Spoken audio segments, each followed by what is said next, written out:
Welcome back to the Deep Dive. So today we're tackling a destination that, it has a reputation, let's just say that. We're going straight into Pakistan. We really are. And I think for most people, when you say Pakistan, one of two things probably jumps into their head, right? Right. Either it's the geopolitical headlines, or it's these images of just unbelievably epic, monumental landscape. Exactly. I mean, you're talking about a country at the literal collision point of the world's greatest mountain ranges. The Himalayas, the Karakoram, the Hindu Kush, they all just smash together there. And you have ancient civilizations, the Indus Valley, these glorious Mughal empires. But this is the crucial part. Its modern reputation often gets there first. And frankly, it often misrepresents what the country is actually like for a traveler. It really does. And that gap, the space between the headlines and what travelers actually experience, that's what makes it so fascinating. That's our mission for this deep dive then, to get past that surface level. Yeah, we want to really dig into the stories that people who go there bring back. And they're always the same stories, They talk about these otherworldly landscapes, sure, but also this incredible cultural depth and a level of hospitality that just shatters every single stereotype. Okay, so that contrast is what we're exploring. We're going to get into the absolute nitty-gritty. We're talking visas, costs, the routes you have to take, the food you have to eat, and the cultural rules you need to follow to be a good guest. And we're going to tackle that safety question head on. No dodging it. By the end of this, for anyone who's even a little bit adventurous, we will have everything you need to answer that one big question. Is a trip to Pakistan worth all the complexity? Let's do it. Let's unpack this. Yeah. All right, let's start at the very beginning. The first, and maybe the biggest, hurdle. Just getting into the country. I think most people assume that for a place like Pakistan, the visa process is going to be this archaic, bureaucratic nightmare. And that's a totally fair assumption based on how things used to be. But the good news, for anyone listening, is that assumption is, well, it's getting more and more outdated. Oh, really? So it's not the nightmare of paperwork it once was. Well, let's be clear. It's not no paperwork. You absolutely have to be diligent and organized. We can't stress that enough. But the key thing is that it's become so much more streamlined. The biggest change is the mandatory online e-visa application for most nationalities. Okay, so that's a huge step up, moving from endless embassy visits to just filling out a form online. Exactly. It's a logistical game changer. But I'm guessing online doesn't mean easy. You can't just upload a passport photo and click submit, right? No, absolutely not. The online part is just the platform. The application itself, it demands a ton of preparation before you even start typing. The government wants to see a lot of supporting documents uploaded right there with the application. Like what? What are we talking about? You need a very detailed day-by-day itinerary. And I mean detailed, not just day 5, Hansa, but how you're getting there, where you're staying. Wow. That's a level of planning way beyond what you'd need for, say, a trip to Europe. Way beyond. You also need confirmed flight bookings and proof of hotel or guest house bookings for the entire trip. The whole thing. Locked in. The whole thing. They want a crystal clear, verifiable picture of your trip before they'll even consider approving it. So spontaneity, that happens after you get the visa, not before. And this brings us to the big one, the document everyone talks about. The LOI. The letter of invitation. Yep. This is really the gatekeeper for tourism. For most people traveling for leisure, you have to have one of these, and it has to come from a registered licensed tour operator in Pakistan. Okay, let me just push back on that for a second. We're going to be talking a lot about this amazing spontaneous hospitality, this mehman nawazi. But if the government is forcing me to get an LOI, which basically forces me to hire a guide and a driver from a company, isn't that putting me in a tourist bubble from the start? Doesn't that kind of kill the spontaneity? That is an excellent question. It really is. And it gets right to the heart of the tension of traveling there. You're right. On one level, the LOI is a security thing. The authorities want to know that someone is accountable for you, that your movements are sort of tracked. Right. But the deeper thing is it's also structural. It means you, the traveler, have to financially invest in the local tourism infrastructure from day one. So you can't just, as the sources say, rock up with a backpack and a dream. Exactly that. That phrase is perfect. Even if you're the most experienced, independent, solo traveler out there for Pakistan, you have to have that local connection. You have to hire a company just to get the LOI, which usually means you're also booking a driver or a guide package with them. It's not a luxury. It's just part of the price of admission. Okay, so that hurdle's cleared. Right. You've done the paperwork. You have the visa. Where do you fly into? For someone focused on those epic mountains, What's the strategic move? Your main gateways are Islamabad, Lahore, and Karachi. But for any trip that's focused on the north, on the Karakoram Highway and Hunza, Islamabad is without a doubt your primary gateway. It's the most strategic starting point. And what's that like, landing in Islamabad? Yeah. If you're braced for the chaos of a big South Asian city, what do you get? You get the exact opposite. Travelers universally describe it as a really gentle introduction to the country. Being gentle. Yeah, because it's a planned capital. It's modern, it's very organized, it's surprisingly green, and it's calm. It doesn't have that immediate, overwhelming sensory assault you might get in, say, Delhi or Dhaka. It's the perfect place to land, catch your breath, and get organized before that long, long drive north. So one last tip for arrival at the airport. Get the e-visa. What's the one thing you shouldn't forget? Print everything out, everything. Your e-visa confirmation, the LOI, your flight details, all those hotel bookings. Have it all in a neat little file. The immigration process can be really thorough, and if you just hand them a perfectly organized stack of papers, it's going to make your life so much easier. Okay, so you're in the country. The next big question is where you're going to sleep. And accommodation in Pakistan is fascinating because it's really a tale of two completely different experiences. Right. The sources call it the tale of two lodgings. You've got the high-end city hotels and then the more authentic mountain guest houses. Precisely. Let's start with the cities. So Islamabad and Lahore. In those places, you can find proper international standard luxury hotels. Names like the Serena or the Pearl Continental Hotels. And they offer what? Security, comfort? Security is a big one. They have secure perimeters, all the amenities. The comfort is familiar. They're what some people call the air-conditioned bubble. The bubble. Why is that bubble necessary? Well, in the big cities, there's just a higher need for security for international visitors, especially business travelers or diplomats. These hotels meet that standard. They're great for your first night or your last night, a great way to ease in or out of the trip. But you have to know that you are, fundamentally, a bit detached from the real rhythm of the city outside those gates. So if you only stayed in those places, you'd be missing a huge part of the experience. Yeah. What's the alternative for someone who wants to get a little closer to the culture? You have to seek out the smaller, family-run guest houses. They're often tucked away, but they give you a much more immediate, unfiltered feel for local life. And the food is often incredible. You get these amazing home-cooked meals, recipes passed down through generations. You just won't find that in a hotel buffet. Okay, that makes sense. Start in the bubble, maybe then get out. But let's talk about the main event, the reason most people are making this journey, the mountains. Right. So now we're in the Hunza Valley, and this is what I call adventure lodging. Here, the place you stay is a huge part of the adventure itself. What do you mean? I mean, you're staying in guest houses that are literally perched on cliff sides or nestled on these high terraces, all built to give you the most spectacular view possible. So what's the trade-off? Because there has to be a trade-off for that million-dollar view. The trade-off is infrastructure. You have to adjust your expectations. The rooms might be simpler. The hot water might be, let's say, temperamental.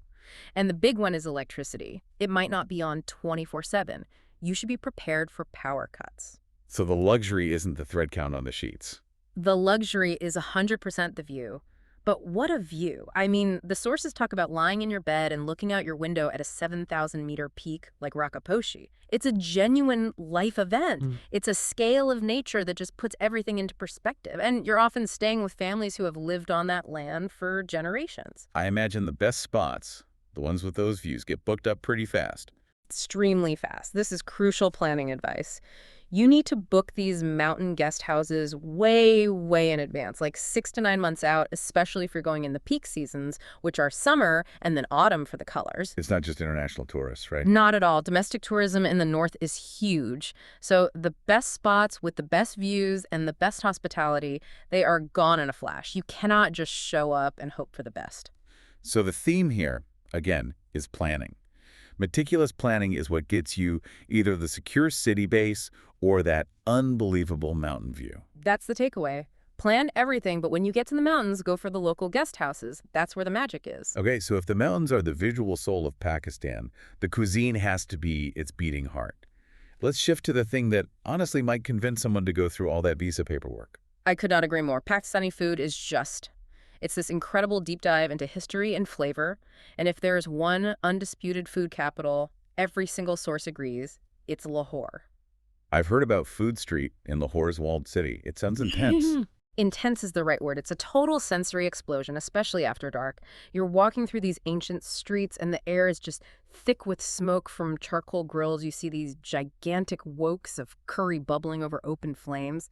The noise, the smells, the heat, it's intoxicating. So these are street vendors who have just perfected one or two dishes. Exactly. Perfected over generations. And the food is incredibly flavorful and incredibly cheap. All right, let's get specific. What are the absolute must-try iconic dishes? You have to start with nihari. It's the quintessential dish. It's the slow-cooked beef or lamb stew, just incredibly rich and tender. The meat, when it's done right, literally just melts in your mouth. And what's the story behind it? Where does it come from? It has roots in the Mughal courts. It was a dish that was cooked overnight for the royalty, the Nawabs. Traditionally, it's actually a breakfast dish. Breakfast. That sounds heavy for breakfast. It is, but it was meant to be this rich, powerful start to the day. Yeah. The slow cooking, the bone marrow, it gives it this unbelievable depth of flavor. Okay, nihari is number one. What's next on our list? Next, you have to try Peshawari Charsi Tikka. This is totally different. It comes from the Pashtun tradition, so it's all about simplicity and the quality of meat. So what is it? It's sublime pieces of lamb or goat cooked only in their own fat with a little salt and some tomatoes. Wait, that's it. Fat, salt, and tomatoes. That's it, and that's the genius of it. It's all about concentrating the pure flavor of the high-quality meat. It's the total opposite of a complex, multi-spiced curry. It's pure. I love that contrast. And of course, you can't go to South Asia without trying the biryani. Of course. And Pakistan has its own amazing regional versions. You should look for the Sindhi-style biryani, which is a bit spicier and often has potatoes in it, or the Karachi style. A perfect biryani is a work of art. The rice grains are fragrant and separate. The meat is tender. It's fantastic. And you can't eat any of this without the right bread. Absolutely not. You need hot, fluffy naan pulled straight from a clay tandoor oven. It's the essential tool for scooping up all that delicious sauce. Okay, so that's the food. What about the drink? What's the national fuel? Doodh pati chai. And we have to be very clear, this is not the chai latte you get at Starbucks. Right. Doodh pati means milk leaf. They boil whole milk and tea leaves together for a long, long time with plenty of sugar until it's super strong, super sweet, and really creamy. It's what keeps the country running. And it's more than just a drink, isn't it? It's a ritual. It's a huge social ritual. Being offered a cup of chai is the first sign of Pakistani hospitality, of mehman nawazi. It's the icebreaker. It's how you're welcomed into a shop, into a home. It's a vital part of the culture. One last question on food. For someone to be worried about, deli belly. What's the advice? How do you enjoy the street food without getting sick? It's a balance. You don't want to be so cautious that you miss out on everything. The best advice is to start slow, let your stomach adjust. But the number one practical tip is this. Go where the crowds are. Follow the locals. Always. A busy street food stall means high turnover. High turnover means the food is fresh. If you see a long line and lots of steam, you're probably in a good place. So we've covered getting in, where to stay, what to eat. Now let's talk about what you actually do. And the attractions in Pakistan, they fall into two very distinct categories. You have the monumental landscapes and you have the deep history of the cities. Let's start with the big one, the north. People talk about the Karakoram Highway, the KKH, like it's a legend. Why is it called the eighth wonder of the world? It's just this unbelievable feat of engineering, for one. But for the traveler, the wonder comes from the landscape it passes through. It's just relentless, overwhelming beauty. What makes it so unique, geographically speaking? It's the only place in the world where three of the planet's greatest mountain ranges collide. You're driving through the intersection of the Himalayas, the Karakoram, and the Hindu Kush. All at once. All at once. The drive itself is just a constant assault of incredible scenery. You've got these terrifying sheer drops to a turquoise river on one side and a 25,000-foot mountain on the other. It almost doesn't look real. It's like a CGI landscape. So the drive itself is the destination. In many ways, yes. And along the way, you see giants like Nanga Parbat, the killer mountain, right from the road. And then at the end of this epic drive, you arrive at the crown jewel. Of Hunza Valley. The Hunza Valley. It's often called Pakistan's Shangri-La. It's this beautiful, fertile valley surrounded by these colossal snow-capped peaks. Rakaposhi, Diran Peak. These are names that are legendary in mountaineering, and they are just the backdrop to daily life there. And what do you do in Hunza, apart from just staring at the mountains in awe? Well, there's deep history there, too. You have these Ancient forts, Baltit and Altit, which are perched on these cliffs and date back hundreds of years. And then you have the apricot orchards, which turn this incredible golden color in the autumn. Is there one viewpoint that sums it all up? Eagle's Nest. You go up there for sunset, and you get this 360-degree panorama of multiple massive peaks. It's one of those moments that really makes you feel very, very small in the best possible way. Okay, let's pull a complete 180 from that raw natural beauty to the deep history of the cities. Let's start with Lahore. Lahore is the cultural heart of the country. It's just steeped in Mughal history. The best place to experience it is the walled city. It's this incredible maze of narrow alleys and hidden courtyards that feels like you're stepping back in time. And what are the big ticket item sites in Lahore?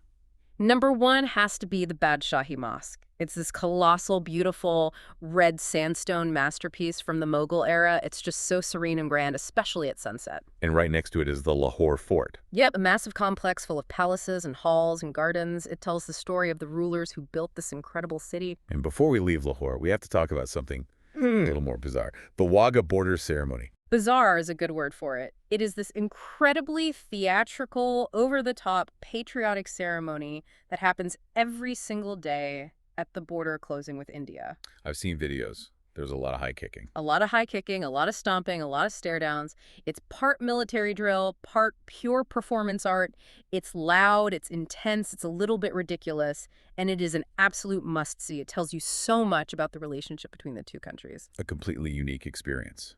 And finally, just a quick word on Islamabad. Islamabad is the calm, organized capital. It's the perfect place to start or end a trip, and its main landmark is the Faisal Mosque, this huge, stunning white marble structure. It's very modern, a complete contrast to the Mughal architecture of Lahore, and it's set beautifully against the Margala Hills. Okay, so we've got the epic north and the historic south. But now we need to get into the hard logistics, because this is where a first-timer's trip can go wrong. This is all about being realistic, and for a first-time traveler, especially if you only have about 2 weeks, there is one non-negotiable rule. Focus, don't chase distance. What does that mean in practice? It means you have to choose. You either commit to going deep into the north, the KKH, Hunza, that whole region, or you focus your trip on the historical sites of the south, like Multan. You cannot do both on a first trip. Why not? Why is trying to combine them a recipe for disaster? Because the distances are huge, and the infrastructure just isn't built for fast, easy travel. Let's say you try to fly from Skardu in the north down to the south. Well, those northern flights are notoriously unreliable because of the weather. So they get canceled all the time. All the time. So you could easily waste 2 or 3 days of your precious 2-week holiday just sitting in an airport waiting. It's a logistical nightmare. And the roads aren't much faster. The roads are beautiful, but they are slow. You have to factor in time for potential landslides on the KKH, which can stop traffic for hours, and there are numerous military checkpoints. You have to embrace the slow pace of the journey. Trying to rush it will only lead to frustration. So the advice is clear. Pick the north for your first trip and really immerse yourself in it. Exactly. Embrace the Karakoram. Now, let's talk about the cost. This is something people often get wrong. Yeah, this is a great point. On the one hand, Pakistan is a very cheap country to travel in. The day-to-day costs, food, a room in a guest house. It's very affordable by Western standards. But the barrier to entry is high. Because of that LOI we talked about, you're pretty much required to hire a driver and a guide. And that's where the real cost is. That is your single biggest expense by far. A good, reliable vehicle, a safe driver, fuel, the guide's fee. Yeah. For a 2-week trip, that can easily run into the thousands of dollars. So while the food is cheap, the overall budget for the trip is much higher than you might expect for South Asia because of that mandatory logistical cost. Which brings us back to the question of driving yourself. Let's just state it clearly. Do not do it. Hire a local professional driver. It is not negotiable. It's not about your driving skill. It's about safety and sanity. What are the main dangers? Well, the road conditions, for one. Landslides are a real and constant threat on the KKH. Secondly, the local driving style is, let's call it aggressive, and requires a sixth sense that you just don't have. And third, your driver is also your navigator, your translator, and your guide through all those checkpoints. So that money you spend on a driver isn't a luxury. It is the single best investment you will make on the entire trip. It lets you sit back and actually look at the 25,000-foot mountain instead of worrying about the 2,000-foot drop right next to your tire. All right, we have to talk about the people. Because ultimately, this is what makes a trip to Pakistan so different and so memorable. But before we get to the good stuff, we have to address the elephant in the room: safety. It's the first question everyone asks, but is it safe? What's the reality on the ground today versus the headlines from 10 years ago? The most important thing to know is that the security situation has improved dramatically, especially in the main tourist areas that we've been talking about. Islamabad, Lahore, the whole route up the KKH to Hunza. These are generally considered safe for travelers. And is there a visible effort to keep it that way? Oh, absolutely. The government knows how valuable tourism is, so you'll often see a significant security presence in those key areas. It can actually be quite reassuring. You always have to be smart no matter where you travel, but the old narratives of fear just don't really match the experience most travelers have today. Okay, so with that addressed, we can talk about the defining feature of a trip there: the hospitality. This is the thing that turns travelers into evangelists for Pakistan. It's a concept called mehman nawazi, and it's this level of generosity and welcome that is it's on another level. It completely shatters every expectation you might have. So what does that look like in practice? What happens to a foreign traveler on a normal day? You will get stopped on the street constantly, but not to be sold something. People are just genuinely curious and proud and happy to see you. You'll be invited for chai within minutes of making eye contact with someone. All the time. Shopkeepers might refuse to take your money for a bottle of water because you're a guest. Students will want to practice their English with you and take 1,000 selfies. It's this constant, warm, welcoming curiosity. That sounds amazing, but also maybe a little overwhelming. Does that intense kindness ever feel like pressure, or is the intention always good? That's a really fair question. And for someone who's very introverted, yes, the sheer amount of attention could be a bit draining at times, but the sources are unanimous on this. The intent is always pure. It comes from this deep, genuine national pride and a real desire to show you the real Pakistan, the one that isn't in the headlines. They want you to go home and tell a different story. That's a powerful motivation. So how do we as travelers show respect in return? That's the key. You have to reciprocate that welcome with respect for their culture. And since Pakistan is a conservative Muslim country, the most important thing is modesty in dress. So for men and women? For everyone, but especially for women. Shoulders, chest, and legs should be covered. It's just a sign of respect. And what about a headscarf, a dupatta? A headscarf is essential for women to enter any mosque. Outside of mosques, it's not always required, but carrying one and using it, especially in more rural or conservative areas, is a huge sign of respect. It shows you've made an effort. So we shouldn't see it as a restriction, but more as a key that unlocks a deeper level of welcome. That is the perfect way to frame it. When you make that effort, you're no longer just a tourist, you become a guest. And in Pakistan, a guest is treated like royalty. That's when you get those really incredible, memorable interactions. Okay, we have covered a lot of ground. The visas, the LOI, the city bubbles versus the mountain guest houses, the absolute need to focus on one region, the real cost of the trip. Not to mention the epic KKH, the mind-blowing food, and of course that overwhelming hospitality, the mehman nawazi. Which brings us to the final verdict. We have to pull all of this together and answer the big question. For our listener, the adventurous explorer, is a trip to Pakistan actually worth the complexity? Let's start with who it's not for. If you're a traveler who values seamless comfort, predictability, if you want a resort-style holiday where everything just works, then no. Pakistan is absolutely not for you. You will be frustrated. You will be endlessly frustrated. The journeys are long. Things break down. Patience is not optional. It's a requirement. Okay. But for the other kind of traveler, the one who's up for the challenge. For that person, the verdict is a resounding yes. If you are someone who craves raw, monumental landscapes that make you feel insignificant in the best way possible, if you value human connection as much as you value seeing sights, and if you love food that tells a 1,000-year-old story, then what's the conclusion? then Pakistan isn't just worth it. The sources suggest it's one of the most rewarding, memorable, and potentially life-altering trips you can take. All the effort you put in up front is paid back 100 times over by the beauty of the Karakoram and the kindness of the people. It's like the logistical challenges are a filter. They make sure that the people who get there are the ones who will truly appreciate it. For me, it's a 10 out of 10 for the right kind of traveler. I completely agree. It's a journey that will challenge every single preconceived notion you have. It will push you out of your comfort zone, and it will change how you see the world. It is absolutely worth the effort. A powerful verdict. And before we go, we always like to leave our listener with one final provocative thought to mull over. We talked a lot about that incredible hospitality, the Mehman Nawazi, and how it's so tied to this national desire to change the country's story on the world stage. So here's the thought to take with you. Go on. When you're in a small village and someone invites you into their home for a cup of that sweet, milky chai, you aren't just a tourist having a nice experience. How does your simple, respectful presence as a foreign guest become an active part of shifting an entire nation's narrative?